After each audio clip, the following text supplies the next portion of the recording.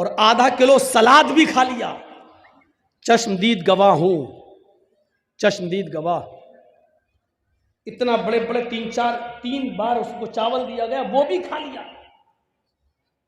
اور مذاق میں کھانا کھلانے والا جب اور دینے لگا لیجئے، تو کہتا نہیں آج سفر لمبا ہے، کر کے آیا ہوں، طبیعت میری ٹھیک نہیں، آج میں کچھ کم ہی کھاؤں گا.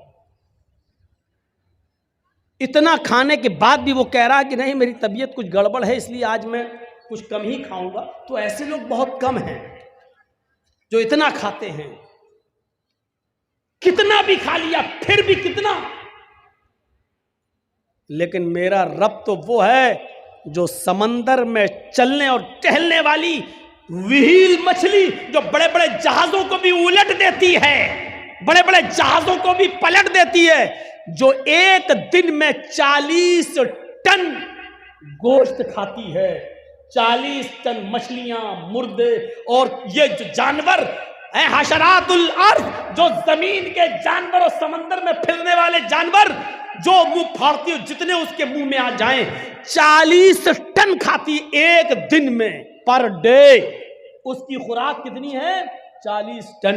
میرا رب تو اس کو بھی بھوکا نہیں سونے دیتا ہے، اور 40 ٹن کھانے کا انتظام اس کے لیے بھی کرتا ہو. روزانہ پر ڈے 2 روٹی اور 3 روٹی کھانے والے انسان، تجھے ضرورت پڑ رہی ہے، تجھے ضرورت پڑ رہی ہے اپنے بھائی کی زمین کو غصب کرنے کی، تجھے ضرورت پڑ رہی ہے ناجائز مال کمانے کی، تجھے ضرورت پڑ رہی ہے جھوٹ کا سہارا لے کر اپنے بزنس کو آگے بڑھانے کی، جبکہ تیری خوراک صرف 2 روٹی ہے، تیری خوراک صرف 3 روٹی ہے. میرا رب تو 40 ٹن گوشت کھانے والی مچھلی کو بھی بھوکا نہیں سونے دیتا. یاد رکھیے گا، قرآن و حدیث پڑھیے آپ، قرآن و حدیث. اس کے بعد آئیے دوسری آیت پر، الرحمن الرحیم. کتنی بڑی نعمت ہے، وہ بڑا ہی رحم کرنے والا، انتہائی مہربان ہے. اللہ کتنا بڑا مہربان ہے یہ سمجھنے کے لیے بعد میں ہم آپ کو اس طرف بعد میں آئیں گے. پہلے یہ سوچئے، اللہ کہتا ہے کہ میرے پاس رحمت کے 100 درجے ہیں. اس بات کو ذرا غور سے سنیے گا، یہ سمجھ گئے تو پوری تقریر سمجھ جائیں گے. اللہ نے کہا میرے پاس رحمت کے 100 درجے. اللہ نے کہا مطلب اللہ کے نبی نے کہا، اللہ نے فرمایا، یعنی حدیث قدسی. اللہ کے نبی فرماتے ہیں کہ اللہ نے فرمایا میرے پاس رحمت کے 100 درجے ہیں. دنیا میں جو تم رحم و کرم، محبت و الفت دیکھ رہے ہو، یہ ایک درجہ میں نے دنیا میں اتارا ہے. رحمت کے 100 درجوں میں سے صرف 1 درجہ میں نے دنیا میں اتارا ہے. 99 درجے میں نے اپنے پاس رکھے ہیں. اب میں کسی سے پوچھوں رحمت کے کتنے درجے ہیں؟ 100. اور دنیا میں اللہ نے کتنا درجہ اتارا ہے؟ 1. صرف 1. ایک مرغی کو دیکھیے آپ، مرغی بلی کو دیکھتی ہے فوراً بھاگتی ہے، لیکن وہی مرغی جب انڈوں پر بیٹھتی ہے اور انڈوں سے چوزے نکلتے ہیں، اور مرغی جہاں سڑک پر دانا چگتی ہے، اپنے بچے اس کے پیچھے پیچھے آتے ہیں، اچانک بلی کو دیکھتی ہے مرغی تو بھاگتی نہیں ہے. اب آپ دیکھیے وہ مرغی اب بھاگ نہیں رہی ہے، کیونکہ جانتی اگر میں بھاگوں گی تو میرے بچے مارے جائیں گے. وہ مرغی اپنے پروں سے کھول کر اپنے بچوں کو سمیٹتی ہے اور بلی کے سامنے سینہ تان کے کھڑی ہو جاتی ہے. اس مرغی کے اندر اپنے بچوں کی محبت اور اپنے بچوں کی الفت کے لیے پروں کا کھول دینا اور اپنے بچوں کا سمیٹ لینا، یہ اسی 1 درجے محبت کا حال ہے. یہ اسی 1 درجے محبت کا حال ہے، 99 درجے نہیں. ایک کتیا جب اس کے بچے پیدا کرنے کا وقت آتا ہے تو آپ دیکھیے کتیا بھی ایسی جگہ تلاش کرتی ہے کہ ہم اپنے پیٹ سے اپنے بچوں کو جنم دے سکیں جہاں دوسرے کتے نہ پہنچ پائیں اور خطرناک جانور وہاں پہنچ کر ہمارے بچوں کو مار نہ ڈالیں. آپ نے دیکھا کبھی وہ کتیا بھی ایسی جگہ تلاش کرتی ہے جہاں اس کے بچے محفوظ رہ سکیں. یہ محبت اس کتیا کے اندر کس نے ڈالی؟ ایک بکری کو دیکھیے، ایک گائے کو دیکھیے، ایک بھینس کو دیکھیے، جب وہ بچہ جنتی ہے تو کتنی غلاظت اور گندگی اس بکری کے بچے کے اندر ہوتی ہے. وہ بکری، وہ بھینس، وہ گائے جب بچہ پیدا کرتی ہے تو اپنی زبان کھول دیتی ہے اور اپنے بچے کے جسم پر لگی ہوئی گندگی کو اپنی زبان سے چاٹتی ہے اور اپنے بچے کو کھڑا کرنے کی کوشش کرتی ہے اور پھر اس بچے میں روح پھونک دیتی ہے. اور پھر آپ دیکھیے جب بھینس یا گائے کا مالک اس گائے کے دودھ کو دوہتا ہے تو گائے اور بھینس اپنے بچے کو پلانے کے لیے تھوڑا سا دودھ اوپر چڑھا لیتی ہے. تصور کرو، اور جب اس کے بچے کو چھوڑا جاتا ہے تو فوراً وہ گائے اور بھینس دودھ کو نیچے اتار کے اپنے بچوں کو پلاتی ہے. یہ محبت، یہ الفت اس گائے کے اندر، اس بھینس کے اندر، اس بکری کے اندر کس نے رکھی ہے؟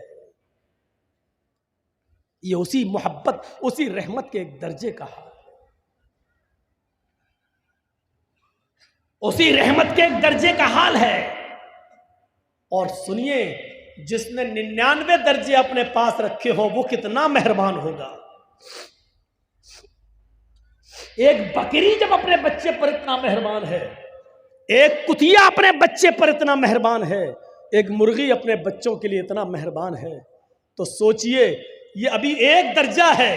ابھی ہم انسانوں پر نہیں آئے، ابھی ہم انسانوں پر نہیں آئے. حضرت عمر فاروق فرماتے ہیں ایک جنگ کے اندر کچھ قیدی گرفتار کیے گئے اور گرفتار کر کے ان کو جناب محمد رسول اللہ کے سامنے لایا گیا. ایک جنگ کے اندر کچھ قیدیوں کو گرفتار کیا گیا اور ان قیدیوں کو محمد رسول اللہ کے سامنے پیش کیا گیا. ان قیدیوں میں ایک عورت بھی تھی. جو قیدی قید کر کے لائے گئے، جو مجرم قید کر کے لائے گئے، ان مجرمین کی لسٹ میں، ان قیدیوں کی لسٹ میں ایک عورت بھی تھی. اس کا بچہ کہیں شیرخوار بچہ، دودھ پیتا بچہ کہیں گم ہو گیا تھا، کہیں کھو گیا تھا، دودھ پیتا بچہ. یہ عورت جب اللہ کے نبی صلی اللہ علیہ وسلم کے سامنے پیش کی گئی اور جو قیدی نبی کے سامنے پیش کیے گئے،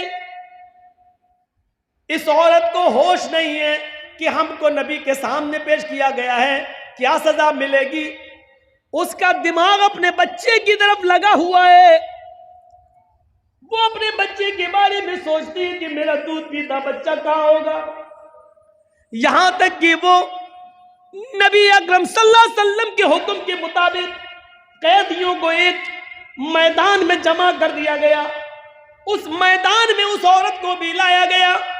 وہ عورت جس بھی چھوٹے بچے کو دیکھتی، جس چھوٹے بچے کو دیکھتی، جس دودھ پیتے بچے کو دیکھتی، اس سے چھین لیتی اور اپنے پستان سے اس بچے کو لگا کر دودھ پلانے لگتی. اللہ کے نبی نے پوچھا ایسا یہ عورت کیوں کر رہی ہے؟ جس عورت کے بچے کو دیکھتی یہ پکڑ لیتی اور اپنے پستان کا دودھ پلانے لگتی، ایسا کیوں ہے؟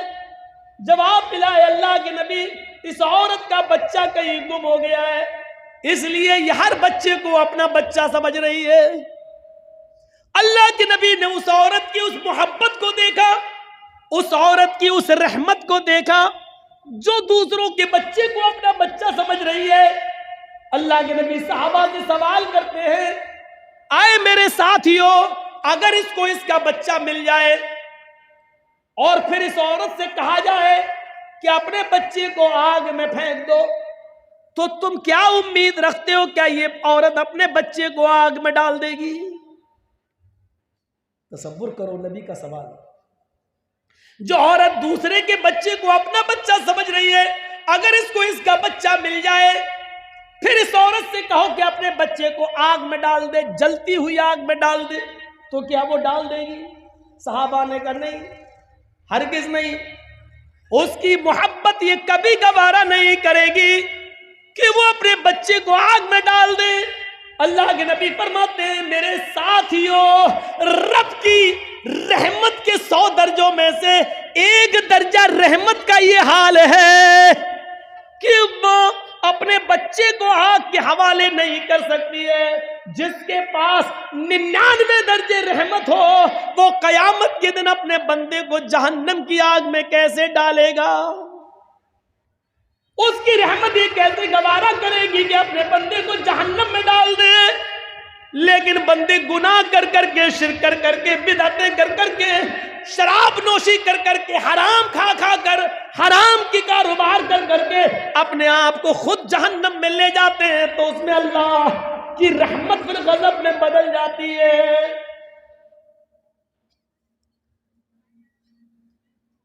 ورنہ رب کی رحمت یہ گوارا نہیں کرے گی۔ جس کے پاس 100 درجے رحمت ہو وہ کیسے گوارا کرے گا کہ میرا بندہ جہنم میں؟ آپ ایک مثال کو سمجھنے کی کوشش کریں۔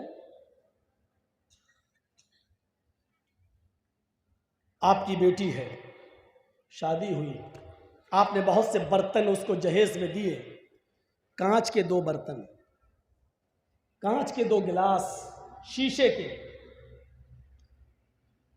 2 گلاس آپ نے اس کو دیے، بہت سے برتن دیے، لیکن 2 گلاس رکھے ہوئے تھے الماری میں، اور کانچ کے دونوں گلاس جس کو آپ کی بیٹی سسرال میں جانے کے بعد روزانہ صاف کر کر کے رکھتی تھی، اچانک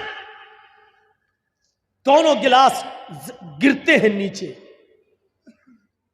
ایک گلاس تو ٹوٹ کر ٹکڑے ٹکڑے ہو جاتا ہے اور دوسرا گلاس بچ جاتا ہے، اتفاق ہے، دوسرا گلاس بچ جاتا ہے۔ اب آپ سے میں پوچھتا ہوں، آپ کی بیٹی کس گلاس کی حفاظت کرے گی، جو بچ گیا اس کی یا جو ٹوٹ گیا اس کی؟ کوئی بھی عقل مند انسان ہوگا، اس کو اگر کھڑا کر کے پوچھا جائے تو وہ یہی کہے گا، ارے جو ٹوٹ گیا ہے اس کی کیا حفاظت کرے گی، وہ تو چکنا چور ہو گیا ہے، اس کی حفاظت کرے گی جو بچ گیا ہے۔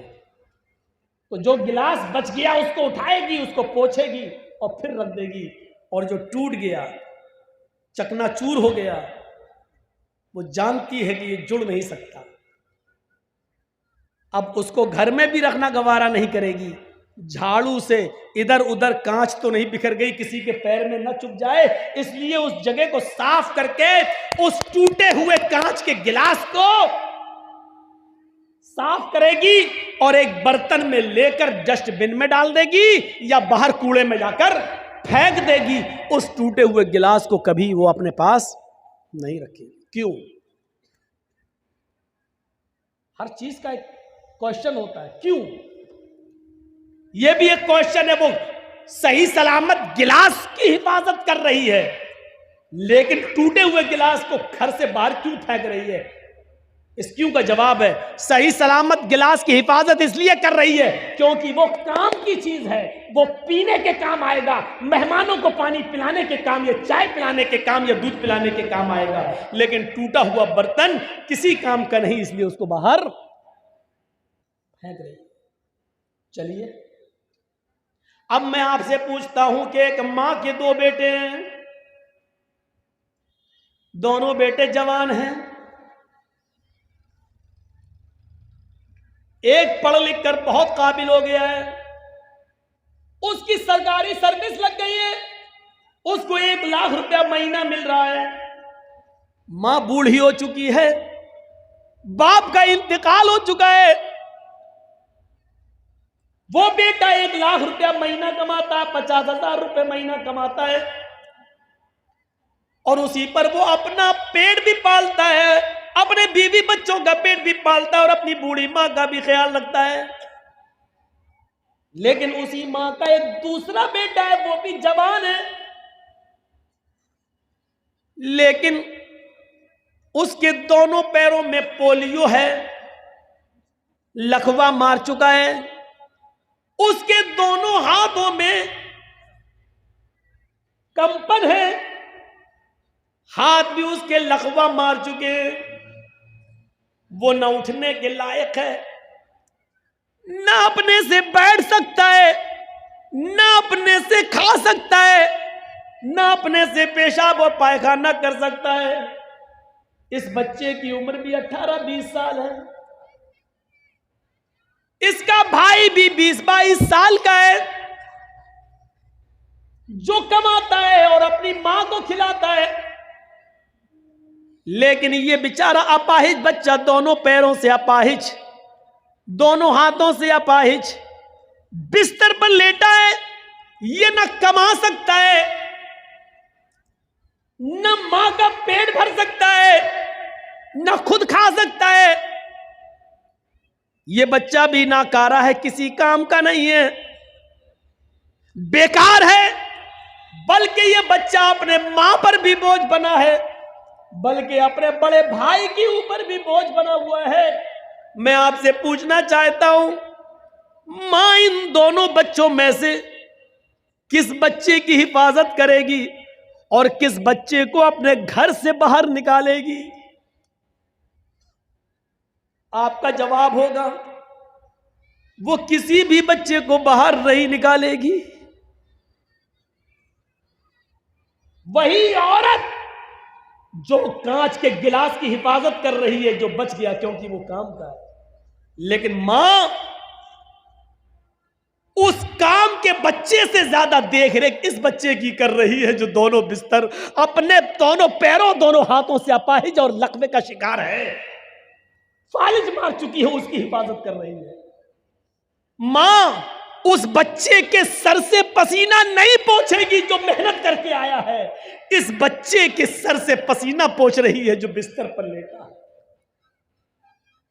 ماں اس 20-22 سال کے بچے کا پیشاب اور پائخانہ صاف نہیں کرا سکتی ہے، بلکہ اب اتنا بڑا ہو چکا ہے وہ بچہ کہ وہ ماں اپنے بڑے بیٹے کی شرمگاہ بھی دیکھنا گوارا نہیں کرے گی، لیکن اس 18 سال کے اور 20 سال کے بچے کی شرمگاہ دیکھنا تو بہت دور کی بات، اس کی گندگی کو بھی اپنے ہاتھ سے صاف کر رہی ہے اور اس کی پیشاب کی جگہ کو بھی دھو رہی ہے۔ میرے بھائیوں، تصور کیجئے ماں کے دل میں یہ رحم اور یہ محبت کا جذبہ یہ کہاں سے آیا؟ یہ اسی رب کی 100 درجے رحمت میں سے اتاری ہوئی ایک رحمت کے ایک درجے کا حال ہے۔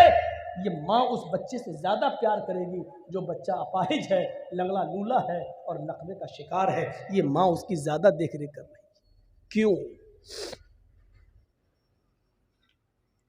اگر اللہ ماں باپ کے دل سے یہ رحمت نکال دے تو ماں باپ سے بڑا ہمارا دشمن کوئی ہو سکتا ہے؟ بتائیے۔ کمینہ پیدا ہو گیا، کمائیں ہم اور مر کے ہم چلے جائیں تو ہمارے بنائے ہوئے گھر میں تو رہے گا؟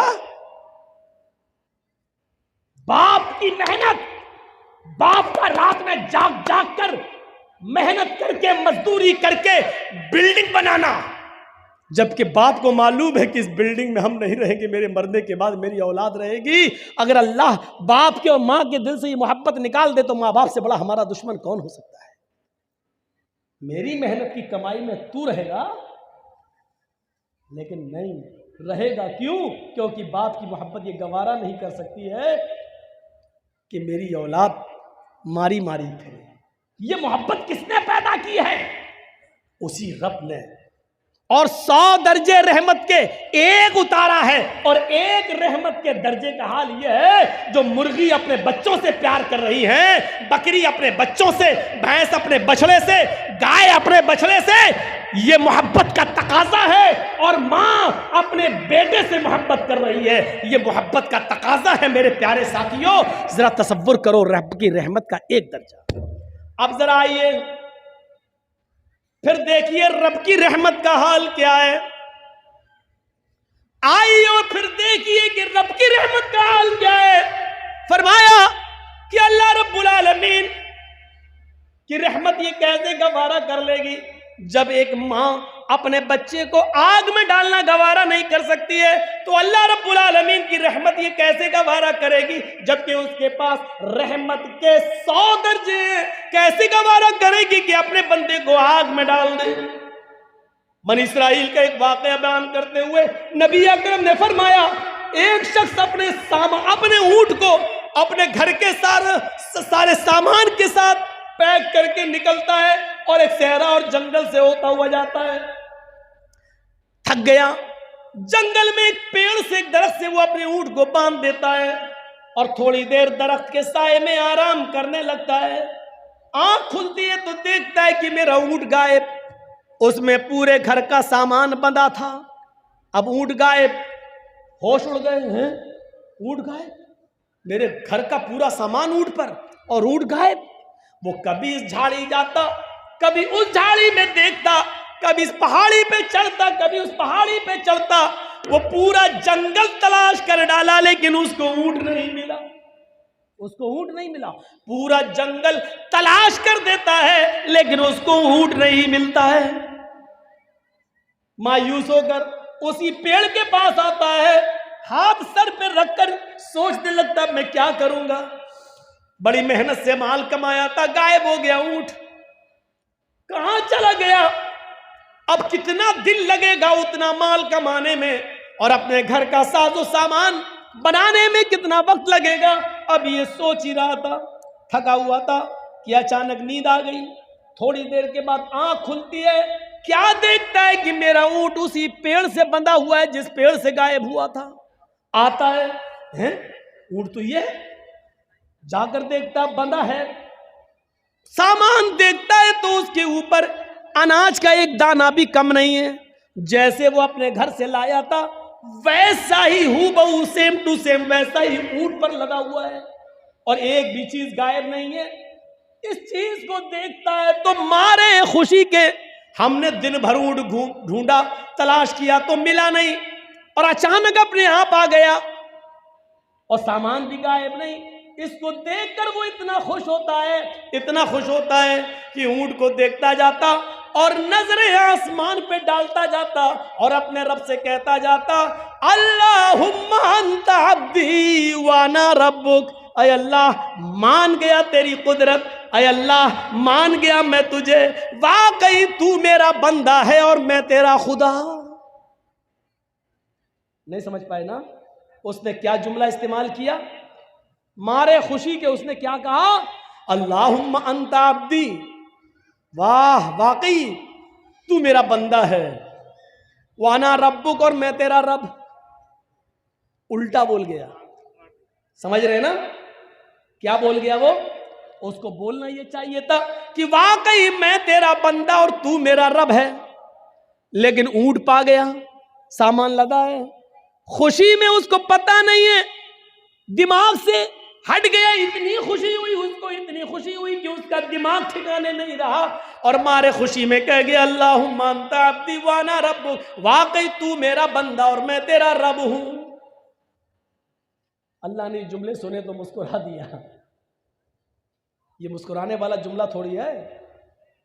اب میرا بیٹا خوشی میں اگر یہ کہہ دے کہ میں تمہارا باپ ہوں تم میرے بیٹے, کوئی چیز میں لا کے اس کو دوں خوشی میں جو اس کو بہت پسند ہو, اور خوشی خوشی کہتے واہ تم میرے بیٹے ہو میں تمہارا باپ, تو ہم ناراض تھوڑی ہوں گے. ہم تو خوش ہوں گے کہ دیکھو خوشی میں بیچارہ ایسا کہہ رہا ہے, جبکہ کہنا یہ چاہتا تھا کہ ہاں تم میرے پیارے ابو ہو اور میں تمہارا بیٹا, لیکن دھوکے سے اس کے منہ سے نکل گیا مارے خوشی کے ہاں میں تمہارا باپ ہوں تم میرے بیٹے. یہ باپ اچھی طرح جانتا ہے کہ بیٹا مذاق میں کہہ رہا ہے یا دھوکے سے نکل گیا, یہ صحیح میں کہہ رہا. یہ باپ جانتا, اور رب جانتا ہے کہ میرا بندہ یہ کہنا نہیں چاہ رہا تھا, لیکن دھوکے سے خوشی میں اس کی زبان سے جملہ نکلا, اس لیے وہ مسکرا رہا ہے. اگر یہی جملے اس نے جان بوجھ کر کہے ہوتے تو معاف کیجئے گا وہ کہیں کا نہیں رہے. اتنے خطرناک جملے تو فرعون نے بھی استعمال نہیں کیے. فرعون بھی لوگوں سے کہتا تھا انا ربکم الاعلی, مجھے اپنا رب کہو میں تم سب کا رب ہوں. فرعون بھی لوگوں سے یہ کہتا تھا میں تمہارا رب ہوں, لیکن فرعون نے کبھی اللہ سے نہیں کہا کہ میں تیرا بھی رب ہوں. فرعون نے کبھی زندگی میں اپنے رب سے نہیں کہا اے اللہ میں تیرا بھی رب ہوں. وہ لوگوں سے کہتا تھا انا ربکم الاعلی, میں تمہارا رب ہوں تم مجھے اپنا رب مانو. لیکن اس کے باوجود اللہ نے کیا کیا؟ اس کو دریا میں غرق کر دیا, ڈبو دیا اور مار ڈالا, اور اس کی لاش کو سمندر سے باہر پھینک دیا. آج بھی مصر کے میوزیم میں اس کی لاش نشان عبرت بنی ہوئی ہے. آج بھی اس کی لاش دیکھ لو جو دیکھنا چاہے. آج بھی زمین اس کو ایکسیپٹ نہیں کرتی ہے. جس زمین میں گاڑا جاتا ہے زمین نکال کے پھینک دیتی ہے, جس سمندر میں ڈالا جاتا ہے سمندر نکال کے پھینک دیتا ہے. آج بھی اس کی لاش نشان عبرت بنی ہوئی ہے. فرعون نے اتنے بڑے جملے نہیں کہے تھے. اس نے یہ کہا تھا میں تمہارا رب ہوں, لیکن اللہ سے کبھی نہیں کہا تھا میں تیرا رب ہوں. لیکن اس نے تو اللہ ہی کو اپنا بندہ کہہ دیا اور اپنے آپ کو رب کا, اللہ کا رب کہہ دیا. اللہم انت عبدی وانا رب, تو میرا بندہ میں تیرا خدا. ذرا تصور کرو. لیکن اس کے باوجود اللہ ناراض نہیں ہو رہا. کیوں؟ کیونکہ اس کے دل کی نیت یہ نہیں تھی. اللہ کے نبی اس واقعے کو بیان کرنے کے بعد کہتے ہیں جتنی خوشی اس بندے کو ہوتی ہے اپنا اونٹ پانے کے بعد کہ ہوش میں نہیں ہے, اتنی خوشی ہے کہ وہ زمین پر پیر نہیں رکھ رہا ہے. جب ایک گناہگار بندہ رات کی تاریکی میں نفل نماز پڑھنے کے بعد جب ساری دنیا سو رہی ہو پھر وہ اٹھ کر وضو بنائے اور رات کے اندھیرے میں اٹھ کر رفع یدیہ الی السماء, اپنے دونوں ہاتھوں کو آسمان کی طرف اٹھا لے اور پھر اپنے گناہوں کی معافی اللہ سے مانگے. آئے اللہ, اللہم اغفر لذنوبی, اللہم اغفر لی, اللہم اغفر لی, اللہم اغفر لذنوبنا وارحمنی واستر عیوبنا. یہ ساری دعائیں وہ مانگنے لگے اور پھر وہ رب کو راضی کرے کہ اللہ ہمارے گناہوں کو بخش دے, ہمیں معاف کر دے, ہم پر رحم فرما. اللہ کے نبی فرماتے ہیں جب ایک گناہگار بندہ اپنے رب کے سامنے اپنے دامن کو پھیلا لیتا ہے, اپنی جھولی پھیلا لیتا ہے اور رب کے سامنے اپنے ہاتھ اٹھا کر دعا مانگتا ہے اے اللہ مجھے معاف کر دے, میرے گناہ بخش دے, تو اللہ تعالیٰ کو اس بندے سے بھی زیادہ خوشی ہوتی ہے جو ابھی مارے خوشی کے یہ کہہ گیا تو میرا بندہ میں تیرا رب. جتنی خوشی اس انسان کو ہوتی ہے اپنا اونٹ پانے کے بعد, اللہ کو اس سے کہیں زیادہ گناہ, کتنی زیادہ گناہ, کئی زیادہ بڑھ کر اللہ تعالیٰ کو خوشی ہوتی ہے جب کوئی گناہگار بندہ اس کے سامنے اپنے گناہوں کی توبہ کرتا ہے, اپنے آپ کو کہتا ہے کہ اللہ مجھے معاف کر دے. اللہ کو اس سے بھی زیادہ خوشی ہوتی ہے. یہ اس کا رحم و کرم ہے کہ گناہ کرنے کے باوجود وہ اپنے بندے کو معاف کرتا رہے. ہم کو 12:30 بتایا گیا تھا اس لیے. ٹھیک ہے, تو میرے بھائیوں یہاں سے آپ اندازہ لگائیں کتنا مہربان ہے وہ اللہ. اور سنیے ایک چیز آپ کو پوائنٹ کی بتا دیتا ہوں. ہمارے صدر محترم جو اس جلسے کے ہیں انہوں نے کہا آج پہلا دن ہے اس لیے تھوڑا سا جلدی ختم ہو جانا چاہیے, تو میں بس ایک بات بتا کر اپنی بات کو ختم کر دوں گا. بہت قیمتی بات بتا رہا ہوں میں آپ کو, سن لیجیے میرے پیارے ساتھیوں, اس کو غور سے سنیے. اللہ رب العالمین نے تقریباً 20 سے زیادہ, قرآن پڑھیے آپ, 20 سے زیادہ بار یا عبادی کہہ کر اپنے بندے کو پکارا. یا عبادی, یا عبادی, بلکہ بڑے سے بڑے گناہگار کو بھی یہی کہا, قل یا عبادی, قل یا عبادی الذین اسرفوا علی انفسہم لا تقنطوا من رحمت اللہ. اس پیار و محبت بھرے جملے کو سنیے. بندہ گناہگار ہے, اتنا گناہگار ہے کہ اس نے زمین و آسمان بھر کر گناہ کر رکھے ہیں. اس کو بھی اللہ یہ نہیں کہہ رہا بھاگ, تو گناہگار ہے میرے دربار میں مت آنا. اس کو بھی اللہ کیا کہہ رہا, آئے میرے بندو, قل یا عبادی الذین اسرفوا علی انفسہم, آئے میرے بندو اگر گناہ کر کر کے تم نے زمین و آسمان بھر لیے ہو, اگر بہت زیادہ گناہ کر کے اپنے آپ کو سیاہ کالا کر لیا ہو, اگر گناہ کر کر کے تم نے زمین و آسمان بھی بھر ڈالے ہو, لا تقنطوا من رحمت اللہ, تب بھی تم اللہ کے رحمت سے مایوس مت ہو جاؤ, اللہ کے رحم و کرم سے مایوس مت ہو جاؤ. اگر توبہ کرو گے تو ہم آج بھی تمہیں معاف کرنے کے لیے تیار ہیں, اگر بخشش مانگو گے تو آج بھی میں تمہیں بخشنے کے لیے تیار ہوں. 20 سے زیادہ بار اللہ نے قل یا عبادی کہا ہے. آئے میرے بندو، آئے میرے بندو، میرے پاس تو آؤ، میرے بندو مجھ سے گناہوں کی معافی تو مانگو، میرے بندو میرے پاس گڑگڑاؤ تو رو تو صحیح، ہم تمہیں آج بھی معاف کرنے کے لیے تیار ہیں. اگر 20 مرتبہ یا عبادی کا ہے تو قرآن پڑھیے 300 سے زیادہ 300 سے زیادہ اس نے رحمت کا لفظ استعمال کیا ہے، رحمت کا لفظ استعمال کیا ہے. یہ میری رحمت، یہ میری رحمت، یہ میری رحمت. اور ایک لفظ تو ایسا کہہ دیا ہے، رحمتی وسعت کل شیء، رحمتی وسعت کل شیء.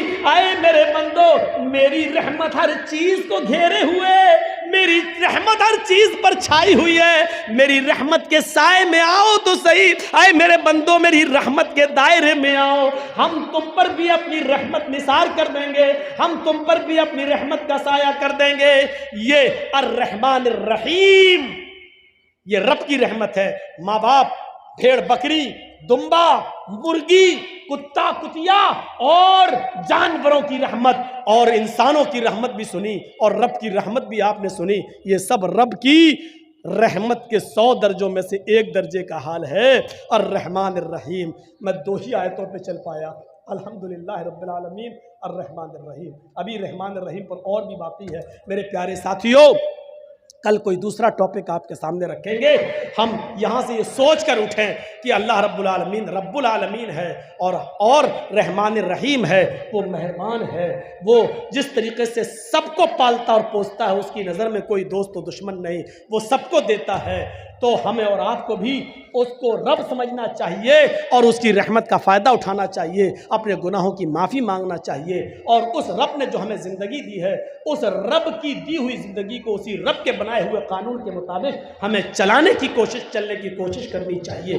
ہم اللہ سے دعا کرتے ہیں کہ بارے الہ ہماری خطاؤں کو معاف فرما دے، ہمارے گناہوں کو بخش دے، ہم مسلمانوں پر رحم فرما. اے اللہ ہمیں اپنی ربوبیت کو سمجھنے کی توفیق عطا فرما، اور ہمیں رب العالمین کے رحمان الرحیم سے ہم کو رحمت طلب کرنے کی توفیق عطا فرما. جب تک تو ہمیں زندہ رکھ، اسلام پہ زندہ رکھنا، جب ہمارا خاتمہ ہو تو ایمان پر ہمارا خاتمہ فرمانا. وما علینا الا البلاغ المبین، وآخر دعوانا ان الحمد للہ رب العالمین. السلام علیکم ورحمۃ اللہ وبرکاتہ.